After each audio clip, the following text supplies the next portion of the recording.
Good morning, students. Today we are going to start last topic of the unit 1, that is coordination.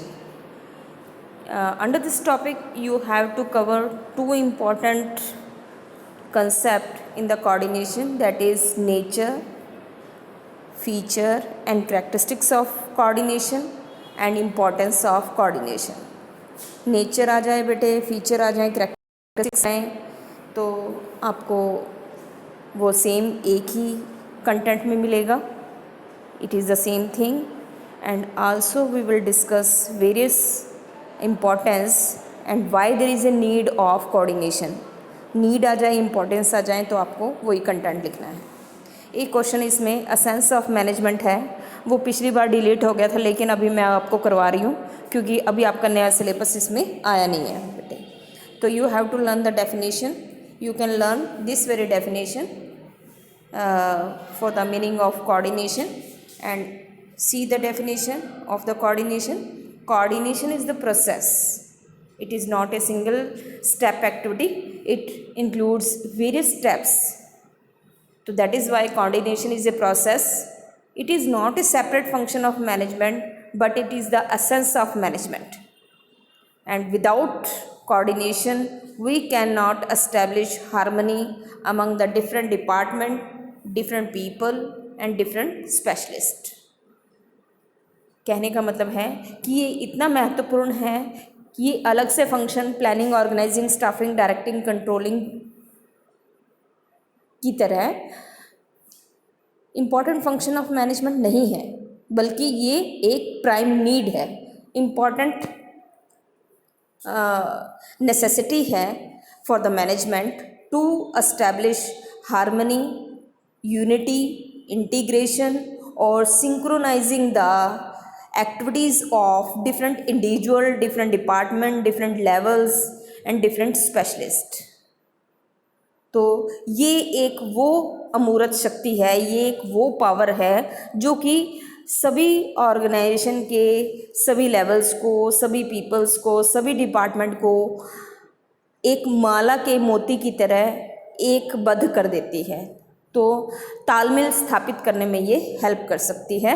तो different coordination, harmony, integration, balancing we can establish with the concept of coordination. Okay बेटे, it is the important process of management by which a manager synchronises का मतलब है कि उनमें एक रूपता स्थापित करना in the activities of different department to ensure unity of action, harmony and integration among the various individual, various peoples, various department and various levels. Okay bete, so you can learn any of the definition. These are the various definition. इनमें से आपको जो आपको easily learn होती है वो आप definition learn कर सकते हैं बेटे.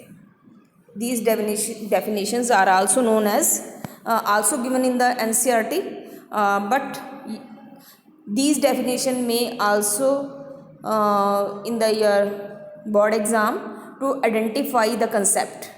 तो इसमें कंसेप्ट में आपको कुछ वर्ड आपको देखने पड़ेंगे, जैसे हार्मनी आ जाए, कोई वर्ड आपके पास, कौन सा कंसेप्ट जो हार्मनी इस्टेब्लिश करता है, कौन सा कंसेप्ट जो यूनिटी ऑफ एक्शन इस्टेब्लिश करता है, जो बैलेंसिंग क्रिएट करता है, जो ऑर्डनरी सिस्टम है सिंक्रोनाइज करने का. तो these are the very word which help you to identify the concept of coordination. तो ये डेफिनेशन आपने एनसीईआरटी में बेटे ज़रूर देखनी है. And any of the definition, any of the meaning you can learn to specify meaning of coordination. Okay बेटे, now see various features of coordination. Feature देखें बेटे आप, इसमें कैरेक्टरिस्टिक्स आ जाए, फीचर्स आ जाए, नेचर आ जाए, तो you will write coordination integrates the group effort. तो ये दैट वेरी पर्पसफुल एक्टिविटी है जो कि डिफरेंट डिपार्टमेंट को, पीपल्स को और डिफरेंट लेवल्स को इंटीग्रेट करता है, यूनिफाई करता है. यूनिफाई का मतलब है कि जैसे मोती अलग अलग होते हैं, जब उनको एक हम धागे में पिरो देते हैं तो वो माला बन जाती हैं। तो इसी तरह for successful achievement of goal we have to unify different department levels peoples. तो it is the power which unifies the different diverse unrelated interest of the organization toward achieving the goal. Okay बेटे। second function is coordination ensures unity of action. तो it establish unity in different department. for example अगर एक भी department late काम करेगा या carelessly काम करेगा तो it will represent delay of achieving the goal and unattainment of goal of the whole organisation. यानी कि इसमें सभी विभागों में यूनिटी का एस्टैब्लिश होना बहुत ज़रूरी है उद्देश्यों की प्राप्ति के लिए, और कोऑर्डिनेशन ही एक ऐसा इम्पॉर्टेंट एसेंस ऑफ मैनेजमेंट है जो कि डिफरेंट लेवल्स को, डिफरेंट डिपार्टमेंट को यूनिटी एस्टैब्लिश करने में हेल्प करते हैं। तो with the help of coordination all department successfully achieve the goal of the organization. For example, production department has to purchase the various type of raw material and machinery, and if the finance manager will not provide the fund, then he cannot purchase the raw material or machinery on time, and तो जो आपके production manager है उसका काम delay हो जाएगा, और production manager अगर काम में डिले कर देगा तो it will also represent delay in the sale department. Sale department का माल टाइम पे नहीं आएगा, टाइम पे हम डिलीवरी नहीं कर पाएंगे। तो coordination which ensures unity of action among the different department. Okay, coordination is a continuous process. मैंने आपको बताया था कुछ फीचर हैं जो कॉमन हैं। तो कॉमन फीचर में कोऑर्डिनेशन कॉन्टिन्यूस प्रोसेस है because it is not done once. तो प्लानिंग स्टेज से लेके इट कंटिन्यूज टिल कंट्रोलिंग। तो टॉप लेवल मैनेजमेंट है, they plans for the all organisation, accordingly these plan the organisation structure is framed and then appropriate people are staffed and directing is required to execution of plans and controlling correct the deviation on time for bringing actual performance closer to desired performance. So it is a continuous process. It start with the planning and ends with the controlling. Okay, pervasive function, pervasive में I have told you, pervasive में आपको लिखना है it is found at all level, सभी level पे, सभी department में, सभी पीपल्स में इसकी रिक्वायरमेंट है। तो डिफरेंट जो पीपल हैं ऑर्गेनाइजेशन में डिफरेंट लेवल पे काम कर रहे होते हैं, सभी के इंटरेस्ट बैकग्राउंड अलग अलग हैं, but there is a need to establish the coordination among the various level. Okay बेटे, now see coordination is the responsibility of all managers. तो ऑल मैनेजर्स का मतलब it is required at top level, middle level and lower level. Okay बेटे, तो जो आपके top level हैं they frame the plan for,